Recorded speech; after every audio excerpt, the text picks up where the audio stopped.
Bismillahirrahmanirrahim. Assalamualaikum warahmatullahi wabarakatuh. Bagaimana kabar kalian hari ini? Semoga kita semua selalu berada dalam lindungan Allah Subhanahu wa taala. Nah, hari ini kita akan belajar tema 7, subtema 1, perkembangan teknologi produksi pangan, pembelajaran 2. Sebelum kita memulai pembelajaran hari ini, mari kita membaca doa terlebih dahulu supaya kita semua mendapatkan keberkahan dari Allah Subhanahu wa taala serta kita mendapatkan ilmu yang bermanfaat.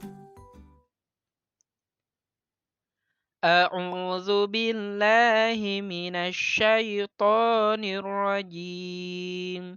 Bismillahirrahmanirrahim.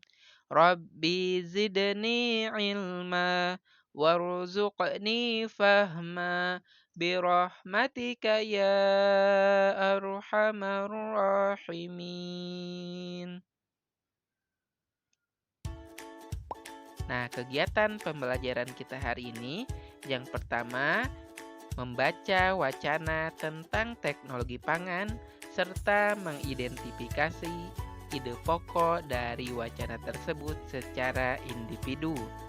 Yang kedua, mengidentifikasi keberagaman individu berkaitan dengan teknologi pangan. Dayu, Siti, dan Lani membaca buku tentang pengolahan ikan bandeng. Mereka tertarik untuk melihat cara pengolahan ikan bandeng. Esok harinya, Dayu, Siti, dan Lani mengunjungi tempat pengolahan ikan bandeng. Mereka berkunjung ke rumah Pak Sarip. Pak Sarip memiliki kolam ikan bandeng. Pak Sarip juga mengolah ikan bandeng agar lebih awet. Pak Sarip membuat ikan bandeng presto. Dayu dan teman-teman ingin melihat proses pengolahannya. Bacalah teks bandeng presto berikut. Bandeng presto. Bandeng presto adalah ikan bandeng yang dimasak dengan menggunakan panci presto. Panci presto menghasilkan uap air bertekanan tinggi. Hal itu yang akan membuat daging ikan menjadi lunak. Tidak hanya dagingnya, duri ikan pun akan melunak. Bandeng presto ini dibumbui dengan bawang putih, kunyit, dan garam. Ikan yang sudah diberi bumbu kemudian dibungkus daun pisang. Setelah itu, ikan dimasukkan ke dalam panci presto yang dapat dikunci rapat. Lalu, ikan akan matang secara merata. Setelah matang, bandeng presto dapat dikemas. Cara mengemas bandeng presto akan menentukan daya tahan ikan. Jika dibungkus plastik biasa, ikan akan bertahan selama 5 hari. Namun, jika dibungkus dengan menggunakan plastik tahan udara, ikan akan bertahan hingga 3 bulan. Kumpulan kalimat yang diberi warna berbeda disebut paragraf. Ada berapa buah paragraf pada teks bandeng presto? Nah, di sini ada 3 warna ya. Yang pertama ada warna hijau, kemudian ada warna merah, dan ada warna biru. Nah, yang paling atas yang warna biru muda itu bukan termasuk paragraf ya, tapi itu adalah judul. Maka jawabannya ada 3 paragraf. Lengkapi informasi yang diperoleh dari teks bacaan bandeng presto. Informasi 1. Bandeng presto dimasak menggunakan. Nah, ini ada di paragraf yang pertama ya. Menggunakan panci presto. Informasi 2. Ini ada di paragraf yang kedua. Panci presto akan membuat daging ikan menjadi matang secara merata. Kemudian teks bandeng presto menceritakan tentang, tentunya ini adalah cara membuat bandeng presto. Baik, kita ke paragraf ketiga. Di sana ada informasi, yaitu cara mengemas bandeng presto akan menentukan daya tahan ikan. Lani, Dayu, dan Siti memiliki kemampuan berbeda dalam berenang. Lani telah mahir berenang. Dayu ingin belajar berenang. Siti lebih senang bermain di pinggir kolam. Di lingkungan sekitar, kita dapat menemukan beragam kemampuan. Beragam artinya bermacam-macam. Lani, Dayu, dan Siti juga memiliki cara yang berbeda dalam menikmati buah-buahan. Misalnya, Siti menikmati buah-buahan ketika minum susu rasa stroberi. Dayu menikmati bolu pisang. Lani lebih suka makan buah apel. Semua suka buah-buahan.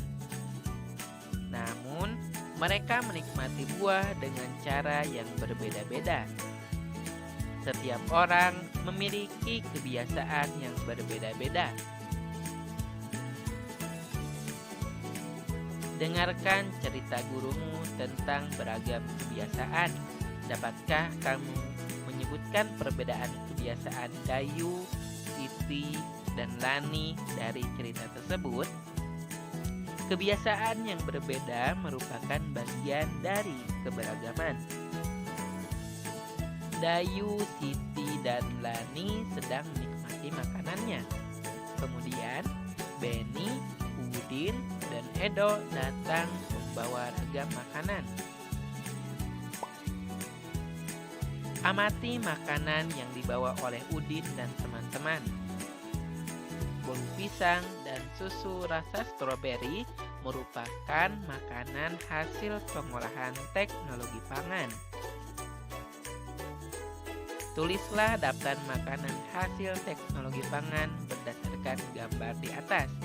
Mari kita tuliskan. Ini yang pertama adalah makanan yang bukan hasil teknologi pangan ya. Ada ayam goreng, buah-buahan, susu. Ini bukan merupakan hasil teknologi pangan. Sedangkan yang merupakan hasil teknologi pangan yaitu ada kornet daging, roti tawar, dan juga sosis. Makanan apa yang paling kamu sukai? Misalkan nih, yang paling kita sukai adalah sosis. Kamu bisa pilih ya salah satu. Yang namanya paling sukai, pilih satu ya.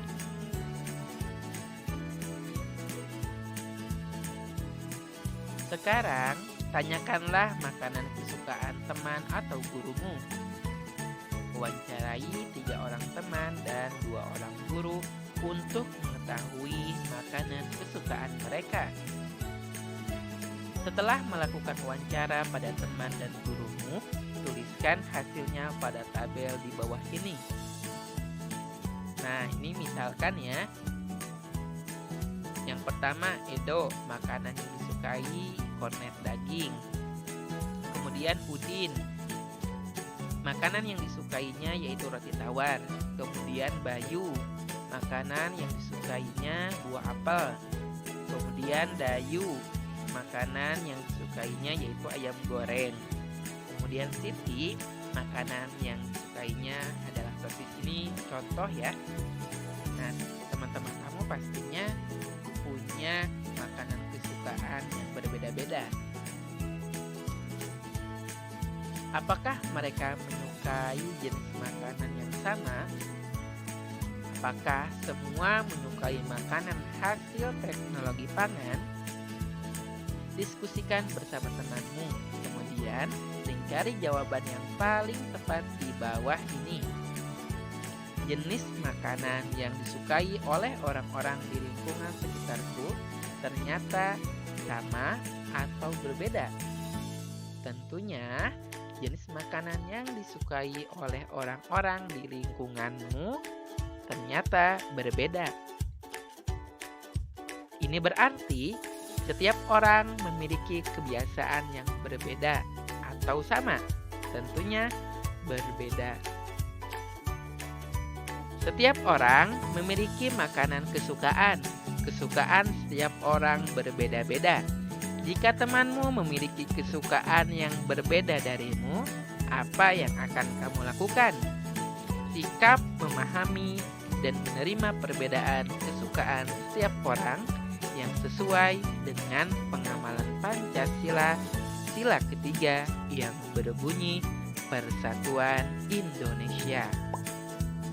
Terima kasih atas segala perhatiannya. Mohon maaf apabila terdapat banyak kesalahan. Wassalamualaikum warahmatullahi wabarakatuh.